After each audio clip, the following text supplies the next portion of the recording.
Good morning, praise the Lord. Blessing foundation મિનિસ્ટ્રીથી હું આપનો ભાઈ સામ ક્રિશ્ચન. ઈશ્વર પિતાએ આજે આપણને આપેલા આજના એક નવા સુંદર દિવસે આપને પ્રભુ ઈસુ ખ્રિસ્તના નામમાં પ્રેમી સલામ પાઠવું છું. આજે આપણે ઈશ્વરના અદ્ભુત અને ખાતરીદાયક વચન પર મનન કરીશું. ગીતશાસ્ત્રનું પુસ્તક એનો 121મો અધ્યાય, તેની બીજી કલમ. ત્યાં પ્રભુનું વચન કહે છે, જે યહોવાએ આકાશ તથા પૃથ્વી ઉત્પન્ન કર્યા છે તેમની તરફથી મને સહાય મળે છે.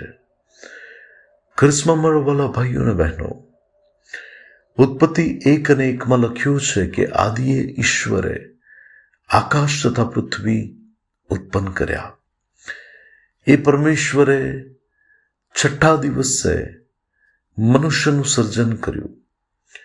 પ્રભુએ પોતાના સામર્થ્ય વડે સર્વ બાબતોની રચના કરી ત્યારે મનુષ્યને પોતાના સ્વરૂપ અને પોતાની પ્રતિમા પ્રમાણે બનાવ્યું.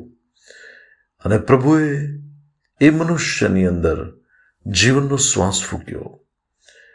એ પ્રભુએ મનુષ્ય પર પોતાનો પ્રેમ પ્રગટ કર્યો. અને બાઇબલ કહે છે કે રોજ ઠંડા પહોરે પ્રભુ એ માણસ એટલે કે આદમની મુલાકાતે આવતા હતા. વાલાઓ, આદમે પાપ કર્યું. પરમેશ્વરની ઉપસ્થિતિથી આદમ હવા દૂર થયા. પરંતુ છતાં પણ જુઓ, ઈશ્વરનો પ્રેમ તેમના પર અને તેમની આગળ થનારા તેમના જે સંતાનો હતા તેઓ પર પણ છે. અને એ ઈશ્વર આજે પણ મનુષ્ય જાતિ પર પ્રેમ રાખે છે. એ પરમેશ્વરે જગત પર એટલો બધો પ્રેમ કર્યો કે તેમણે પોતાનો એકાકીજની દીકરો એટલે કે ઈસુ ખ્રિસ્ત આપી દીધા. એ સારું કે જે કોઈ તેના નામ પર વિશ્વાસ કરે તેનો નાશ ન થાય, પણ તે અનંત જીવન પ્રાપ્ત કરે. વાલાઓ, આજે પણ ઈશ્વર પિતા મનુષ્ય જાતને પ્રેમ કરે છે. અને એ પરમેશ્વર એવા જીવનો માટે હંમેશા તત્પર હોય છે કે જે જીવનો ઈશ્વરની આણ સ્વીકારે અને પોતાના જીવનની પરિસ્થિતિઓમાં પ્રભુ પાસે સહાય માગે.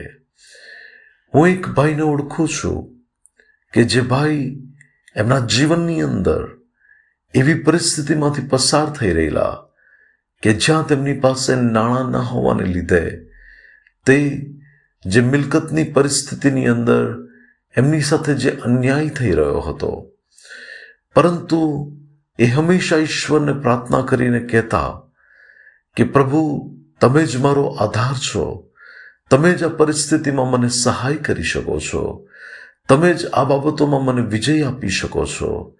ત્યારે વાલાઓ, वो અદ્ભુત અને આશ્ચર્યકારક રીતે એમના જીવનમાં એવું કાર્ય થયું કે પરમેશ્વર તરફથી તેમને વિજય પ્રાપ્ત થયો.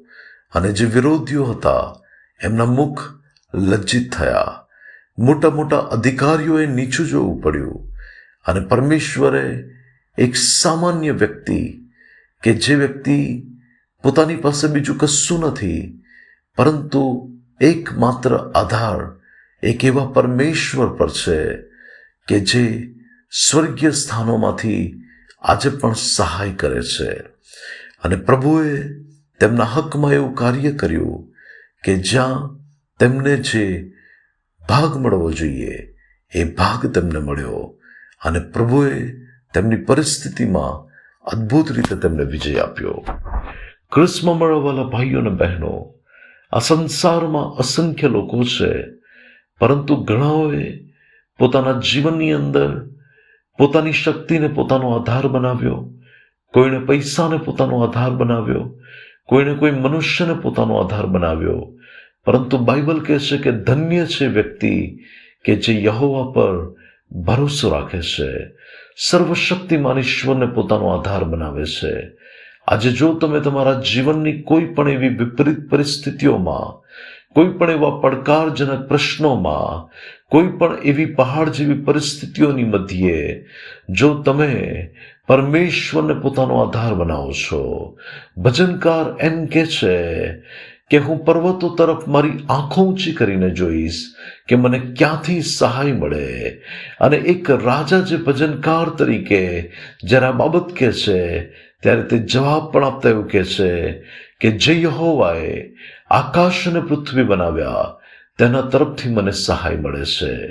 અને ભલાઓ એ જ પરમેશ્વર તમને પણ સહાય આપશે, એ જ પરમેશ્વર તમારી પણ મદદ કરશે, એ જ પરમેશ્વર તમારા માટે પણ અદ્ભુત કાર્ય કરશે. ત્યારે ભલાઓ તમે એમને પોતાનો આધાર બનાવો અને તેમને તમારા જીવનમાં કાર્ય કરવા દો. પ્રભુ આજના વચન દ્વારા તમને આશીર્વાદિત કરે. આવો પ્રાર્થના કરીએ. સ્વર્ગીય પ્રેમી પિતા પરમેશ્વર, આજના વચનના માટે આભાર. પ્રભુ તમે અમારો આધાર છો, અમારી સહાય તમારા તરફથી આવે છે અને એબેનેઝર બનીને તમે અમને સહાય કરો છો. ત્યારે પ્રભુ મારી પ્રાર્થના અને મારી વિનંતી છે કે પ્રભુ તમે અમારા જીવનોમાં અદ્ભુત, મહાન અને આશ્ચર્યકારક રીતે કાર્ય કરો અને અમારા જીવનોની પરિસ્થિતિઓ બદલી કાઢો. ઈસુ ખ્રિસ્તના નામમાં માંગીએ છીએ. આમીન. May God bless you. Have a blessed day. Shalom.